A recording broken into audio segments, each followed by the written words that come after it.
रो रो कर नम्रता का बहुत बुरा हाल हो रहा था, क्योंकि आज 18 साल की उम्र में वो 40 साल के थानेदार की दुल्हन बनने जा रही थी। उसका पति कमरे में आया और वो डर के मारे कांप रही थी। दूध का गिलास खाली करते ही उसके पति ने बड़ी बेरुखी से उसे देखा और उसके लहंगे का दुपट्टा खींचकर नम्रता अपनी दूसरी बहनों की तुलना में कम लंबी थी, लेकिन वो अपनी बड़ी बहनों से शक्ल सूरत में कहीं अधिक खूबसूरत थी। उसकी काली काली मोटी आंखें देखने वाले को अपने जाल में जकड़ लेती थीं। दूधिया रंगत और रेशमी बाल उसकी खूबसूरती में चार चांद लगा देते थे। खूबसूरती के मामले में नम्रता बिल्कुल अपनी मां पर गई थी, जबकि उसकी बड़ी दो बहनें मीरा और बबीता अपने पिता पर गई थी। नम्रता के पिता की बाजार में सुनार की दुकान थी। वे अपनी ईमानदारी की वजह से बाजार और मोहल्ले में बहुत इज्जत की नजर से देखे जाते थे। हर कोई उनकी ईमानदारी की तारीफ करता था। नम्रता के पिता सुरेश जी की तीनों बेटियां उनकी आंखों का तारा थीं, खास तौर पर नम्रता, जिसमें तो उनकी जान बसती थी। उनके घर में रौनक सिर्फ बेटियों के दम से ही थी। उन्होंने कभी भी अपनी बेटियों को बोझ नहीं समझा था। यही वजह थी कि सुरेश साहब ने कभी भी अपनी पत्नी से बेटे की ख्वाहिश जाहिर नहीं की थी, जबकि उनकी पत्नी सुनीता को शुरू से ही बेटे की बहुत इच्छा थी। सुरेश साहब अक्सर अपनी पत्नी से कहते, मेरी तीनों बेटियां मुझे बेटों से ज्यादा प्यारी हैं।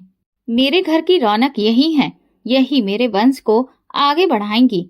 उन्होंने अपनी बेटियों की परवरिश बहुत अच्छे से की थी और अपनी हैसियत के मुताबिक उन्हें अच्छी शिक्षा भी दिलवा रहे थे। 18 साल की नम्रता सेकेंड ईयर की छात्रा थी, जबकि मीरा ने अपना ग्रेजुएशन पूरा करने के बाद पढ़ाई छोड़ दी थी और अब अपनी माँ के साथ घर के काम काज में हाथ बटाया करती थी। बबीता फाइनल ईयर की छात्रा थी। नम्रता और बबीता एक ही कॉलेज में पढ़ती थी। नम्रता पढ़ने में इतनी अच्छी थी कि वो हर कक्षा में टॉप करती थी, जबकि बबीता सिर्फ ठीक ठाक नंबरों से पास हो जाती थी, क्योंकि उसका ज्यादा वक्त नॉवेल पढ़ने में ही गुजरता था। यही वजह थी कि सुरेश जी को नम्रता पर बहुत गर्व था। वो अपनी बेटी को इस तरह मेहनत और लगन से पढ़ते देखकर बहुत खुश होते थे। नम्रता स्कूल के बाद कॉलेज में भी अपने पिता का नाम रोशन कर रही थी और आने वाले समय में डॉक्टर बनना चाहती थी, लेकिन किसी को क्या पता था कि किस्मत क्या नया मोड़ लेगी और उसकी डॉक्टर बनने की ख्वाहिश अधूरी रह जाएगी। जो नम्रता पूरे घर की लाडली थी, उसकी जिंदगी दुखों से भरी होने वाली थी। सुरेश साहब हर रोज की तरह जब भी दुकान के लिए घर से निकलते तो अपनी बेटियों के सिर पर हाथ जरूर रखते। वो सुबह घर से जल्दी निकलते थे, क्योंकि उन्हें माल लेने के लिए दूसरे शहर जाना था। रात से उनके सीने में दर्द उठ रहा था, लेकिन उन्होंने किसी को नहीं बताया, क्योंकि वे घर वालों को परेशान नहीं करना चाहते थे। बिना बताए कि उनकी तबीयत ठीक नहीं है, वो दूसरे शहर चले गए। रात काफी हो चुकी थी। नम्रता अपनी माँ से बोली, पिताजी अभी तक क्यों नहीं आए? तो सुनीता बोली, फिक्र मत करो, कारोबार में देर सवेर तो हो ही जाती है, और फिर वो दूसरे शहर गए हैं, आने में वक्त तो लगेगा। तुम लोग जाकर सो जाओ। लेकिन ना जाने क्यों नम्रता को इस कदर बेचैनी हो रही थी। उसका दिल घबरा रहा था, जैसे कुछ गलत होने वाला है। वो अपने कमरे में गई और सोने की कोशिश करने लगी, लेकिन नींद तो जैसे उसकी आंखों से कोसों दूर थी। पूरी रात गुजर गई, लेकिन सुरेश जी घर नहीं आए। सारी रात उनकी बेटियां और उनकी पत्नी इसी टेंशन में थी कि ना जाने वो कहाँ होंगे, क्योंकि पहले कभी ऐसा नहीं हुआ था कि वो बिना बताए घर से बाहर रुके हों। सुबह हुई तभी दरवाजे पर दस्तक हुई। बबीता ने जल्दी से दरवाजा खोला। सामने दुकान पर काम करने वाला एक नौकर खड़ा था। बबीता ने अपनी माँ को आवाज दी। नौकर लड़के ने बताया, सुरेश जी की तबीयत कल अचानक खराब हो गई थी। उन्हें हल्का सा हार्ट अटैक आया था, लेकिन आप सब चिंता मत करें, वो बिल्कुल ठीक हैं और रास्ते में हैं। मेरी उनसे बात हुई थी, बस कुछ देर में पहुंच जाएंगे। ये कहकर वो लड़का वहां से चला गया। लेकिन ये सुनकर कि सुरेश जी को हार्ट अटैक आया है, उनकी बेटियां रो रो कर बेहाल हो गईं, जो उनकी हल्की सी तकलीफ पर भी तड़प उठती थीं। वे खुद न जाने कितनी तकलीफ में थीं। वे अपने पिता का बेसब्री से इंतजार करने लगी। उनकी नजर बार बार दरवाजे पर जाकर ठहर जाती थी। दोपहर का वक्त था जब सुरेश घर आए। उनकी तीनों बेटियां दौड़कर उनके पास पहुंची और उनसे लिपट कर रोने लगीं। सुनीता ने बेटियों को पीछे हटाते हुए कहा, ये क्या रोना धोना लगा रखा है? पहले ही तुम्हारे पिताजी की तबीयत ठीक नहीं है, उन्हें अंदर तो आने दो। मीरा बोली, माँ, पिताजी को कमरे में ले जाइए, मैं उनके लिए सूप बना लाती हूँ। सुनीता सुरेश को कमरे में ले गई और लिटा दिया। फिर बोली, ये सब कैसे हुआ? कम से कम एक फोन करके ही हमें बता देते। आपको नहीं पता कि आपकी बेटियां आपके लिए कितनी परेशान थीं। पूरी रात उन्होंने एक पलक भी नहीं झपकाई है।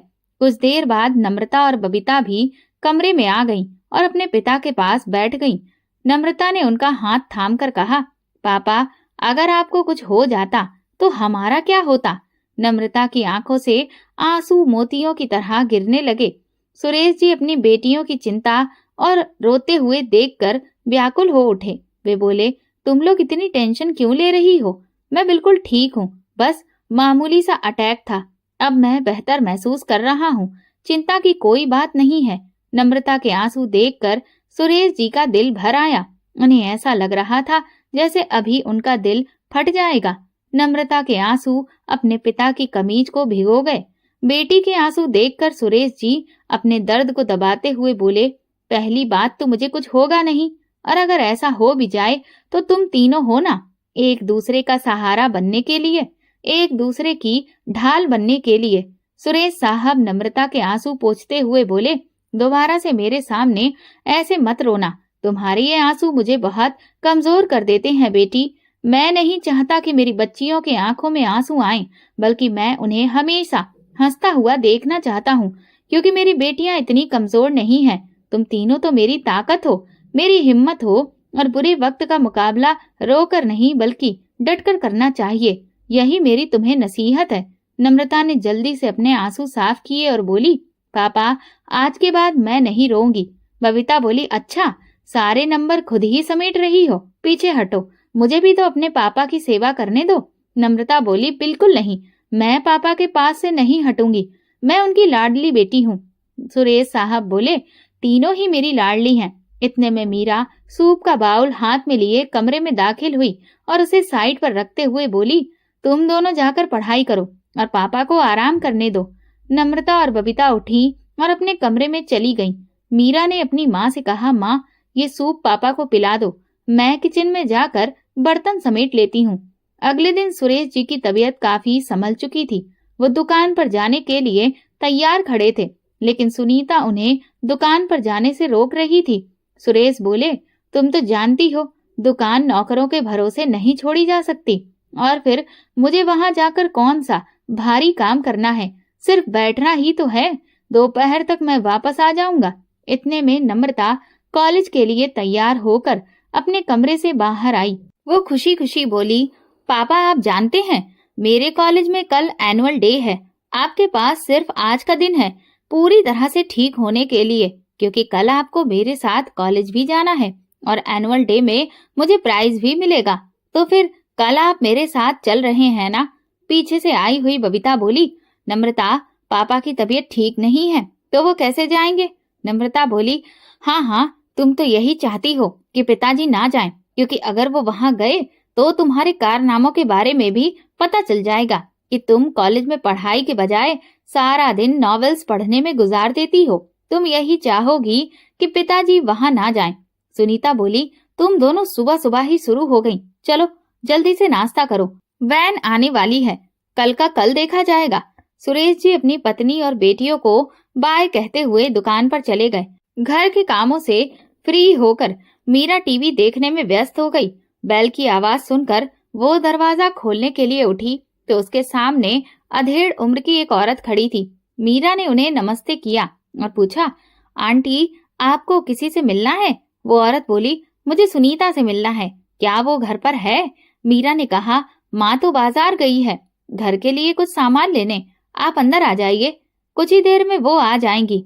मीरा ने उसे अंदर बैठाया और बोली, आप बैठिए, मैं आपके लिए पानी लेकर आती हूँ। वो औरत बोली, नहीं, जब सुनीता आएगी तभी पानी पीऊंगी, अभी तुम इधर आओ, मेरे पास बैठो। ये बताओ तुम करती क्या हो? मीरा बोली, फिलहाल तो मैं कुछ नहीं करती, मैंने पढ़ाई पूरी कर ली है, इसके बाद घर के काम काज में माँ का हाथ बटाती हूँ। वो औरत चारों तरफ देखते हुए बोली, अरे वाह, घर की हर चीज कितनी अच्छी तरह से सजाई गई है, ऐसी सजावट तो बहुत कम घरों में देखने को मिलती है। मीरा बोली, आंटी मेरी माँ हर काम में बहुत सलीका रखती हैं। मैं भी धीरे धीरे उनसे सब कुछ सीख रही हूँ। लेकिन मैंने आपसे इतनी बातें कर ली, फिर भी पूछा ही नहीं आप कहाँ से आई हैं और माँ को कैसे जानती हैं। आज से पहले तो मैंने आपको कभी नहीं देखा। वो औरत बोली, बेटा तुम नहीं जानती, लेकिन तुम्हारी माँ मुझे बहुत अच्छी तरह से जानती है। हम दोनों बहुत अच्छी सहेलियां थीं। अपनी शादियों के बाद हम दोनों अपनी अपनी जिंदगियों में इतने व्यस्त हो गए कि एक दूसरे से मिलने का मौका ही नहीं मिला। कुछ देर के बाद सुनीता आई तो अपने सामने उस औरत को देखकर वो हैरान रह गई। दोनों एक दूसरे को देखकर बहुत खुश थी।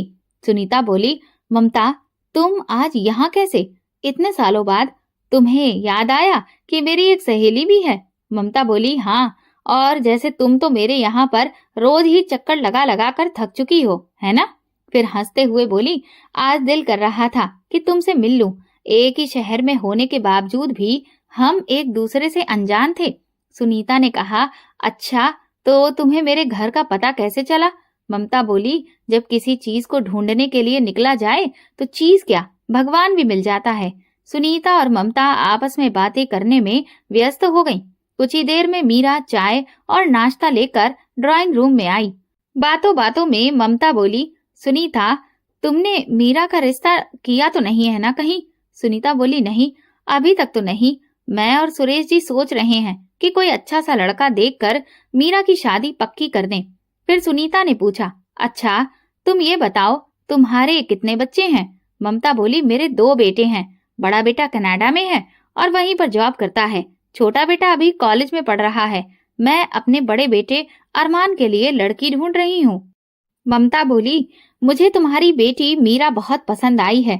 कितना अच्छा हो अगर हमारी दोस्ती रिश्तेदारी में बदल जाए। सुनीता बोली, क्या मतलब? ममता ने कहा, मतलब तुम समझ ही गई हो। मुझे अपने बड़े बेटे अरमान के लिए तुम्हारी बेटी मीरा बहुत पसंद आई है। तुम किसी दिन सुरेश जी के साथ हमारे घर आओ, फिर हम बैठकर इस बारे में बात करेंगे।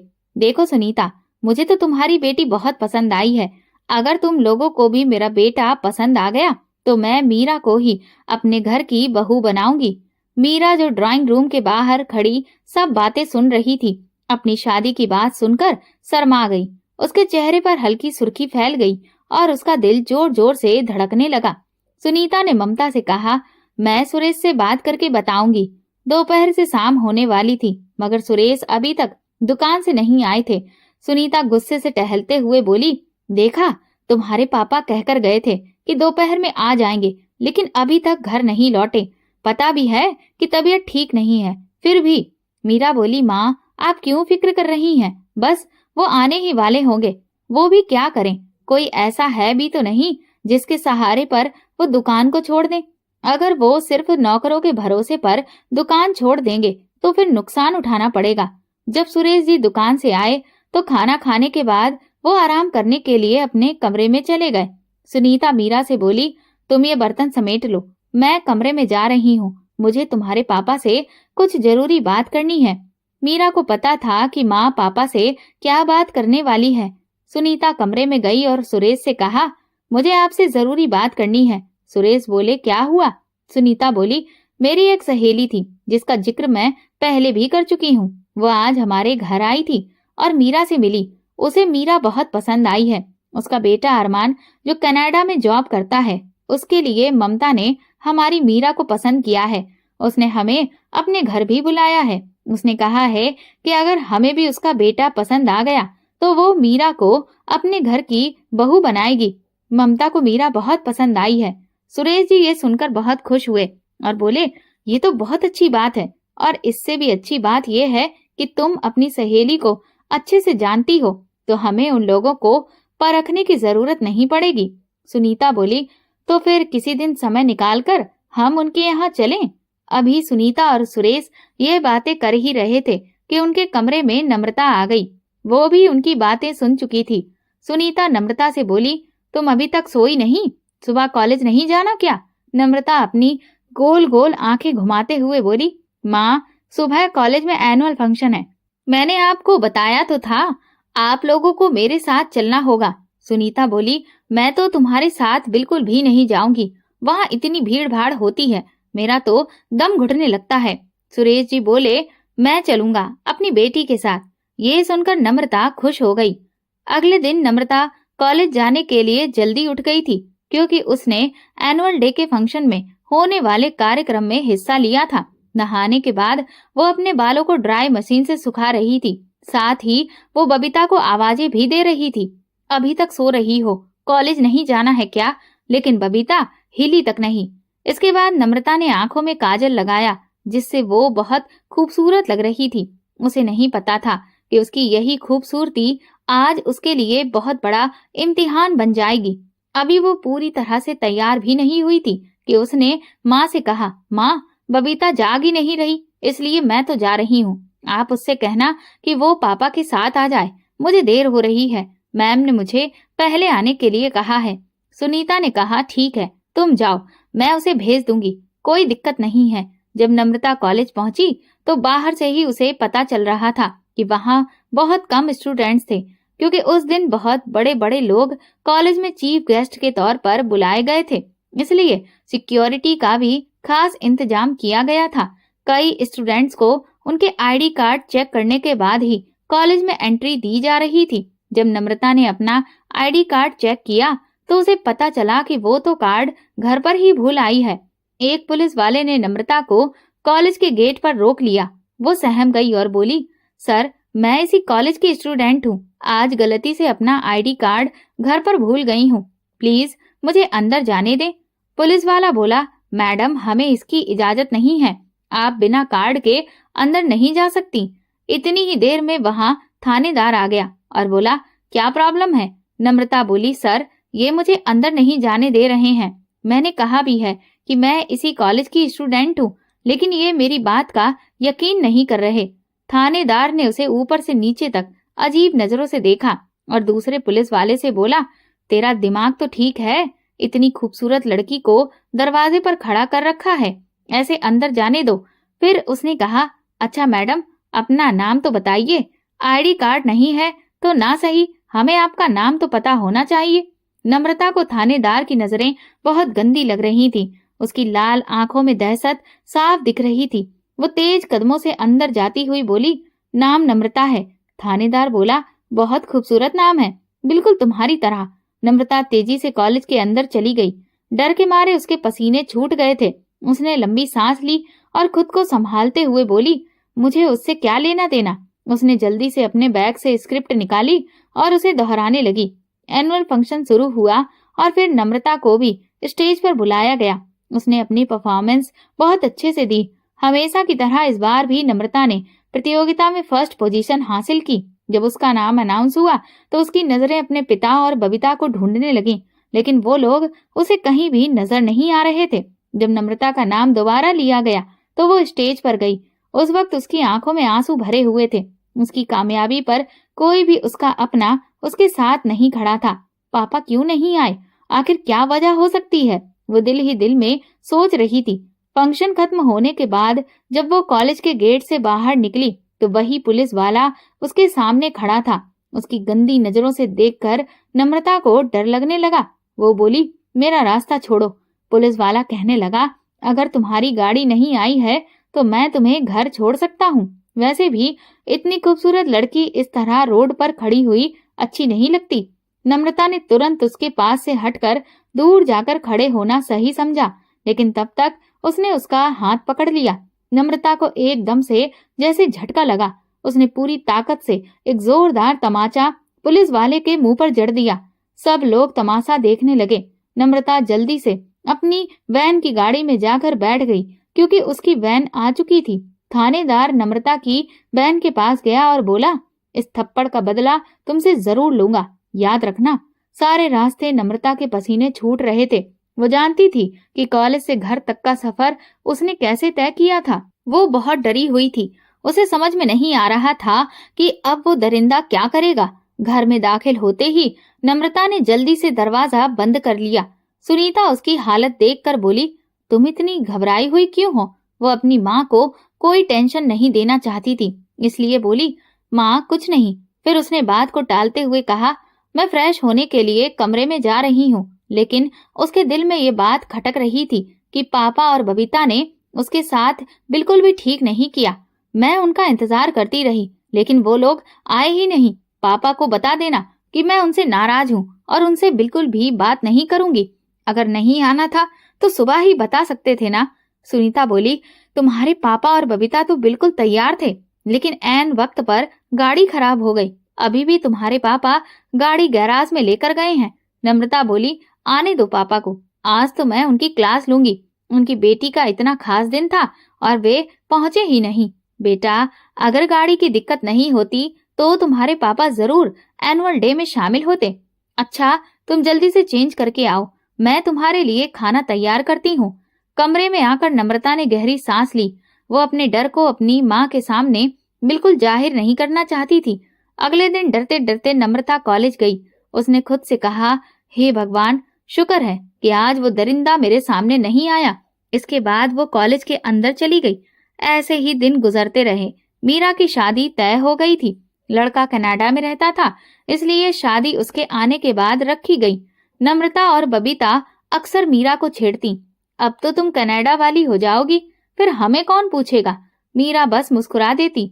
कोई नहीं जानता था कि ये खुशी बस चंद दिनों की मेहमान है। इसके बाद उनकी जिंदगी पूरी तरह से बदलने वाली थी। उस दिन जब सुरेश दुकान से आए तो बहुत परेशान लग रहे थे। वो किसी से बात किए बिना सीधे कमरे में चले गए। सुनीता को चिंता हुई। वो कमरे में गई और देखा कि सुरेश किसी गहरी सोच में डूबे हुए थे।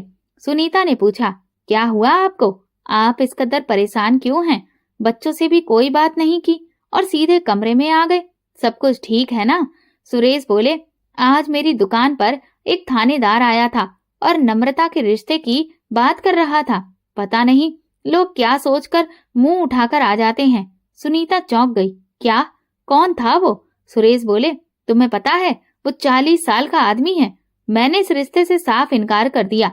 नम्रता और उसका कोई मेल ही नहीं। वो देखने में भी कोई अच्छा इंसान नहीं लग रहा था। मैंने तो उसे साफ कह दिया कि मेरी बेटी अभी बहुत छोटी है और फिर तुम्हारे जैसे आदमी से तो मैं अपनी बेटी की शादी बिल्कुल भी नहीं कर सकता। वो गुस्से में दुकान से चला गया और जाते जाते धमकी देकर गया है, शादी तो मैं तुम्हारी बेटी से ही करूंगा। ये इनकार तुम्हें बहुत महंगा पड़ेगा, याद रखना।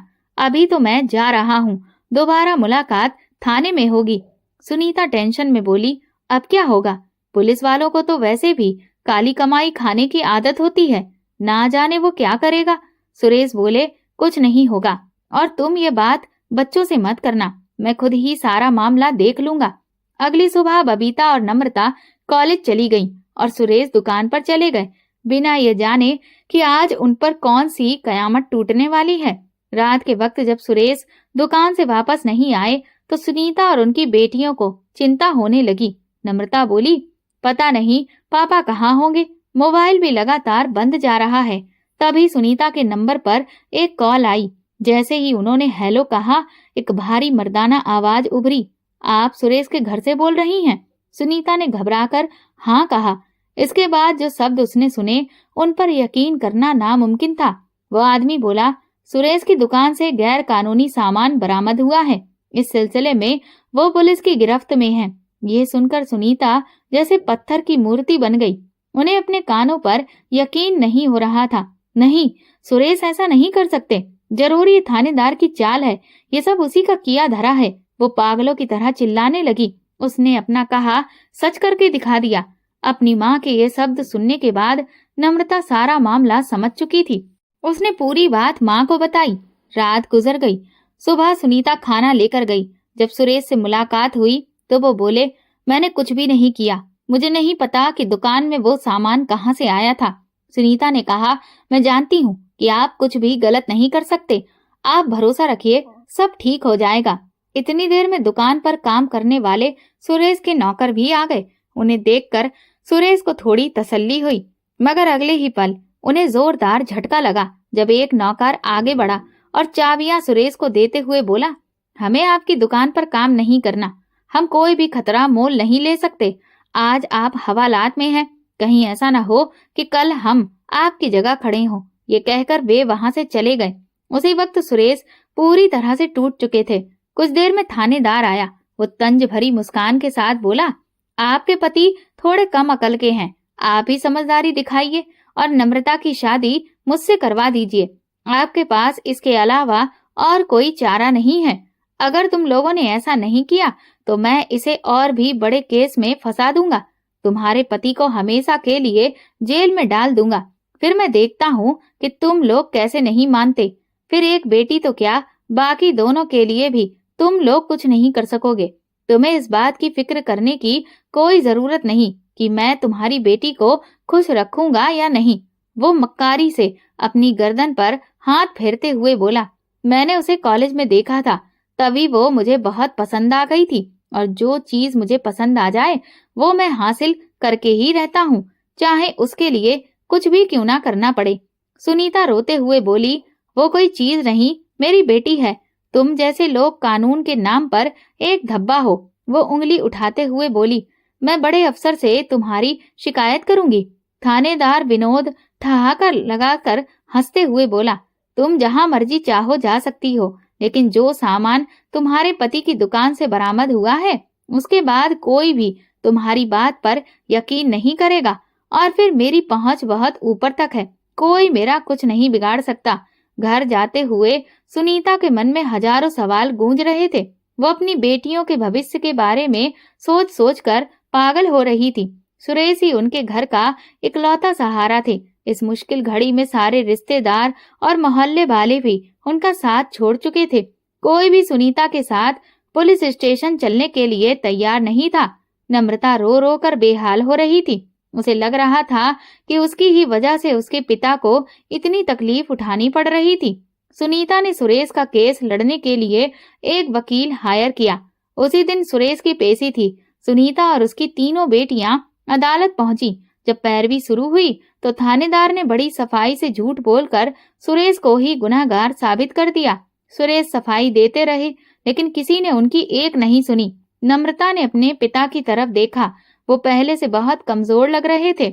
उनकी बेबसी उनके चेहरे से साफ झलक रही थी। उसी पल नम्रता ने अदालत में ही फैसला कर लिया। वो अपने पिता और बहनों के लिए कुर्बानी देने को तैयार थी। अदालत से बाहर आकर नम्रता और उसकी बहनें अपने पिता से मिली। नम्रता बोली, पापा मैं आपको और दुख में नहीं देख सकती। विनोद जल्दी से बोल उठा, तो फिर क्या सोचा तुम लोगों ने? क्या तुम मुझसे शादी करोगी? नम्रता बोली, हाँ, लेकिन पहले तुम्हें मेरे पिता को आजाद करना होगा। विनोद बोला, जैसे ही तुम मुझसे शादी करोगी उसके अगले दिन तुम्हारे पिता को मैं रिहा कर दूंगा। ये मेरा तुमसे वादा है। नम्रता खूंखार नजरों से उसे घूरते हुए बोली, जिस कानून का कोई ईमान नहीं उसके वादे पर क्या भरोसा। विनोद हंसते हुए बोला, इस मामले में तुम्हें मेरी बात पर यकीन करना ही पड़ेगा। अगर तुम लोग सीधे तरीके से मान जाते तो आज ये मुसीबत तुम लोगों को झेलनी नहीं पड़ती। सुरेश नम्रता से बोले, तू किसी भी ऐसे जाहिल इंसान से शादी नहीं करेगी। मैं सारी जिंदगी जेल में रहने के लिए तैयार हूँ, लेकिन अपनी बेटी को इस आग के कुएं में कूदते हुए नहीं देख सकता। तू मेरी फिक्र मत कर, मैं आज नहीं तो कल बाहर आ ही जाऊंगा। विनोद बोला, ये तुम्हारी सोच है। अगर मेरी नम्रता से शादी नहीं हुई तो तुम सारी जिंदगी इस काल कोठरी में ही गुजार दोगे। नम्रता बोली, भगवान के लिए पापा आप मान जाइए, मैं आपको और मुश्किल में नहीं देख सकती। वैसे भी आपके अलावा हमारा है ही कौन। अगर मेरे शादी करने से हमारे घर वालों की जिंदगी आसान हो जाती है तो इससे बढ़कर और कुछ नहीं चाहिए। आपने हमेशा हमारे लिए सब कुछ किया है, मगर आज वक्त हमारा इम्तिहान ले रहा है और मैं ये इम्तिहान देने के लिए तैयार हूँ। विनोद बोला, तो फिर ठीक है, कल हमारी शादी होगी और परसों मैं तुम्हारे पिता को आजाद कर दूंगा। जब पुलिस सुरेश को ले जा रही थी तो वो पलटकर नम्रता की तरफ देखते हुए बोले, नम्रता ऐसा कोई कदम मत उठाना जिसकी वजह से तुम्हारा बाप जीते जी मर जाए। नम्रता बोली, पापा ऐसा मत कहिए, मैं एक बेटी होने का फर्ज निभा रही हूँ। सुरेश के घर का माहौल बहुत बुरा हो गया था। सुनीता का ब्लड प्रेशर बढ़ चुका था। नम्रता अपने कमरे में बैठी रो रही थी। मीरा और बबीता उसके पास आई। वो दोनों के गले लगकर फूट फूट कर रोने लगी। मीरा उसे तसल्ली देने लगी। शाम के वक्त नम्रता की शादी थी। विनोद अपने कुछ दोस्तों के साथ सुरेश के घर आया। बस कुछ ही देर में उनकी शादी हो गई। सुनीता जानती थी कि किस तरह उसकी बेटी दिल पर पत्थर रखकर विनोद को बर्दाश्त कर रही थी। रो रो कर नम्रता का बुरा हाल था। आज सिर्फ 18 साल की उम्र में वो 40 साल के थानेदार की दुल्हन बनने जा रही थी। उसके सारे अरमान उसके अंदर ही दम तोड़ चुके थे। जब विदाई हुई तो वो होशो हवास से बेखबर थी। सुनीता और उसकी दोनों बेटियां बेबसी से नम्रता को जाते हुए देख रही थीं। मीरा बोली, माँ, क्या कोई बेटी इतनी भी बदनसीब हो सकती है कि विदाई के वक्त उसके पिता का हाथ उसके सिर पर ना हो? सुनीता बोली, बस मेरी भगवान से यही दुआ है कि वो मेरी बेटी को खुश रखे। जब पहली रात विनोद कमरे में आया तो डर के मारे नम्रता सहम गई। दूध का गिलास खाली करते ही विनोद ने उसे बेरुखी से देखा और उसके लहंगे का दुपट्टा खींचकर दूर फेंक दिया। डर के मारे नम्रता सिमट कर बैठ गई। पिता की रिहाई और घर में कैद जिंदगी। अगले दिन सुबह दरवाजे की घंटी बजी। दरवाजा मीरा ने खोला तो सामने सुरेश को पाकर उसकी खुशी की कोई हद नहीं रही। वो सुनीता को आवाज देने लगी, माँ, इधर आओ, देखो पापा आ गए हैं। सुरेश बोले, नम्रता कहाँ है? सुनीता ने बताया, हमने नम्रता को खोकर ही आपको पाया है। हमें ये सब आपके लिए करना पड़ा। अगर हम नम्रता की शादी उससे नहीं करते तो ना जाने वो आपके साथ क्या करता। सुरेश ने अपनी आंखों में आए आंसू पोंछते हुए कहा, तुम लोगों ने मेरी बेटी को सूली पर चढ़ा दिया। इसके लिए मैं खुद को कभी माफ नहीं कर पाऊंगा। मेरे ना किए गए गुनाह की सजा मेरी बेटी को मिली है। विनोद हर सुबह थाने जाता और बाहर से दरवाजा बंद कर देता। शादी के बाद विनोद ने नम्रता को अपने माता पिता से मिलने की इजाजत नहीं दी थी। घर में हर तरफ गंदगी थी। नम्रता ने एक पूरा दिन लगाकर घर की सफाई की। थक कर वो कुछ देर आराम करने लेटी तो उसे नींद आ गई। रात हो चुकी थी। जब विनोद ड्यूटी से वापस आया तो नम्रता गहरी नींद में थी। उसने किचन में जाकर देखा कि खाना नहीं बना था। वो गुस्से में आग बबूला होकर आया और नम्रता के बालों से पकड़कर उसे जगाया। आज के बाद अगर मेरे आने से पहले खाना तैयार नहीं मिला तो मैं तुम्हारी हड्डियां तोड़ दूंगा। शादी को 1 साल हो चुका था। इस दौरान विनोद ने ना तो उसे मायके जाने दिया और ना ही किसी से मिलने दिया। नम्रता दिन रात मारपीट सहती रही। वह अक्सर छोटी छोटी बातों पर उसे बेरहमी से पीटता था। उसके शरीर पर नीले निशान पड़ जाते थे, लेकिन उसके पास और कोई चारा नहीं था।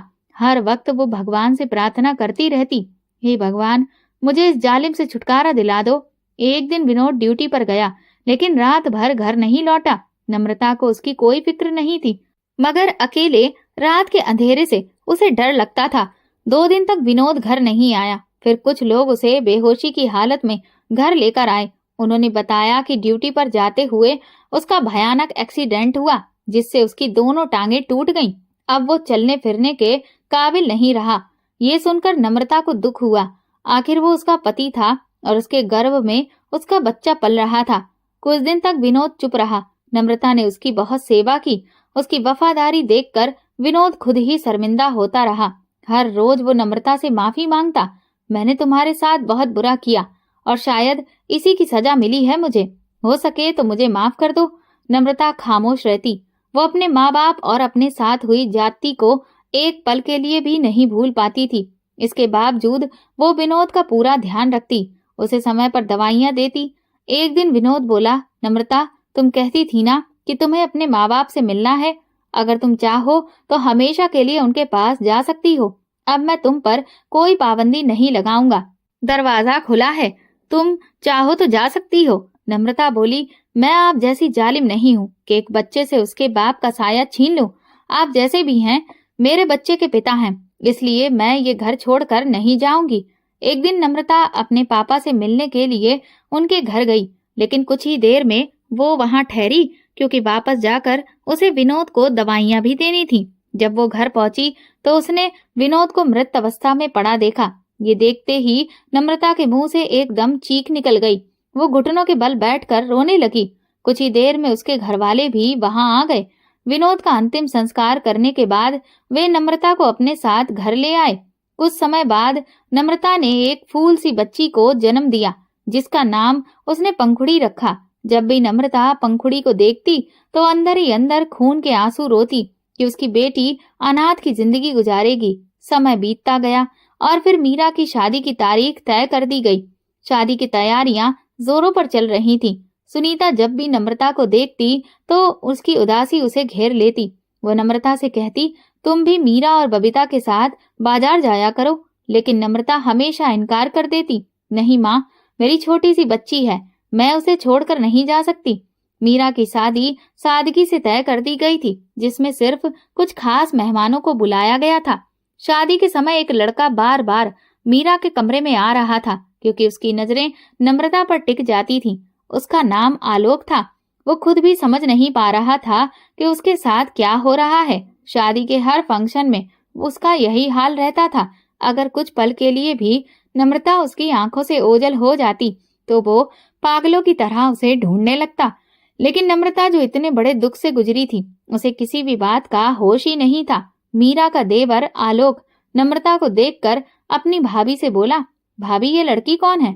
मुझे नहीं पता था कि आपके परिवार में इतनी खूबसूरत लड़कियां भी हैं। मीरा बोली, ये मेरी बहन नम्रता है। वक्त ने इसके साथ बहुत बुरा खेल खेला है। क्या तुम्हें ममता आंटी ने कुछ नहीं बताया? आलोक बोला, माँ ने तो सिर्फ नाम बताया था, लेकिन आज देखा भी और पहली नजर में ही अपना दिल भी हार बैठा। मुझे इससे कोई फर्क नहीं पड़ता कि वो एक बेटी की माँ है। मैं नम्रता को अपनाना चाहता हूँ, और ये सब मैं उस पर तरस खाकर नहीं कर रहा, बल्कि पहली नजर में ही मैं उसका दीवाना हो चुका हूँ। मैं अभी जाकर माँ से बात करता हूँ, वे मेरी खुशी के आगे जरूर मान जाएंगी। ममता ने जब अपने बेटे आलोक के मुंह से ये सुना तो वो हैरान रह गई। वो बोली, देखो बेटा, वो एक बेटी की माँ है। आलोक बोला, माँ मैं जानता हूँ, अगर आपकी जगह कोई और होता तो शायद वही बात कहता, लेकिन मैं अपने फैसले से पीछे नहीं हटूंगा। मैं नम्रता और उसकी बेटी का सहारा बनना चाहता हूँ। ममता बोली, अच्छा, मैं सुरेश जी और सुनीता से बात करती हूँ, पता नहीं वे इस रिश्ते के लिए राजी होंगे या नहीं। आलोक बोला, माँ बस एक बार बात कर लीजिए, मुझे यकीन है वो जरूर मान जाएंगे। सुनीता मेहमानों की खातिरदारी में लगी हुई थी। ममता ने अपनी सहेली सुनीता को एक तरफ बुलाया और अपने बेटे आलोक के लिए नम्रता का हाथ मांग लिया। सुनीता ने कहा, मेरी बेटी पहले ही बहुत कुछ सह चुकी है, पता नहीं वो इस शादी के लिए तैयार होगी भी या नहीं। हम उस पर किसी भी तरह का दबाव नहीं डालना चाहते। ममता बोली, देखो सुनीता, समझने की कोशिश करो, दूसरों के दिए जख्मों को भरने के लिए भी किसी के प्रेम की जरूरत होती है, और मैं जानती हूँ कि नम्रता के लिए मेरे बेटे से अच्छा मोहब्बत करने वाला और कोई नहीं हो सकता। बस अब तुम सुरेश भाई साहब से उनकी इच्छा पूछ लो, ताकि मैं आज ही अपनी दोनों बहुओं को अपने साथ ले जा सकूं। जब नम्रता को इस रिश्ते के बारे में बताया गया तो उसने साफ इनकार कर दिया। सुरेश जी नम्रता को समझाते हुए बोले, देखो बेटा, जिंदगी का कोई भरोसा नहीं है। मैं चाहता हूँ कि मेरी तीनों बेटियां अपनी जिंदगी में खुश रहें। आलोक बहुत अच्छा लड़का है, और सबसे बड़ी बात यह है कि वो तुम्हारी बेटी को भी अपनाना चाहता है। तुम्हारी बेटी को पिता का साया मिल जाएगा। नम्रता अपने पिता की ओर देखते हुए बोली, पापा, मैं कभी भी आपके फैसले के खिलाफ नहीं जा सकती, इसलिए जो भी आपका फैसला होगा मुझे मंजूर है। मीरा की शादी वाले दिन ही नम्रता और आलोक की भी शादी करवा दी गई। सुनीता ने नम्रता से कहा, मैं पंखुड़ी को अपने पास रख लेती हूँ। इससे पहले कि नम्रता कुछ बोलती, आलोक बीच में ही बोल पड़ा, नहीं आंटी, बिल्कुल भी नहीं, आप पंखुड़ी को नहीं रख सकती, बल्कि हम तो अपनी बेटी को अपने साथ लेकर जाएंगे। विदाई के वक्त नम्रता की आंखें खुशी और गम के मिले जुले भाव से भरी हुई थीं। एक तरफ माँ बाप से बिछड़ने का दुख था, तो दूसरी तरफ आलोक को पाकर वो खुद को दुनिया की सबसे खुशकिस्मत लड़की समझ रही थी, जो न सिर्फ उसका बल्कि उसकी बेटी का भी रखवाला था। नम्रता आलोक के साथ चलते हुए सोच रही थी, क्या किस्मत इतनी जल्दी भी बदल सकती है? हर दुख के बाद खुशी और हर अंधेरे के बाद रोशनी जरूर मिलती है। आज नम्रता को इस बात पर पूरा यकीन हो गया था। वो अपने भगवान को धन्यवाद दे रही थी, जिसने आलोक जैसे इंसान को उसकी जिंदगी में शामिल किया। अब नम्रता की जिंदगी में सिर्फ खुशियां ही खुशियां थीं। दोस्तों, अगर आपको हमारी कहानी पसंद आई हो तो कमेंट करके जरूर बताइए। वीडियो को लाइक करें और ज्यादा से ज्यादा शेयर करें। अगर आप इस चैनल पर नए हैं तो सब्सक्राइब जरूर करें और नोटिफिकेशन बेल को दबाएं, ताकि अगली अपडेट सबसे पहले आपको मिले। धन्यवाद।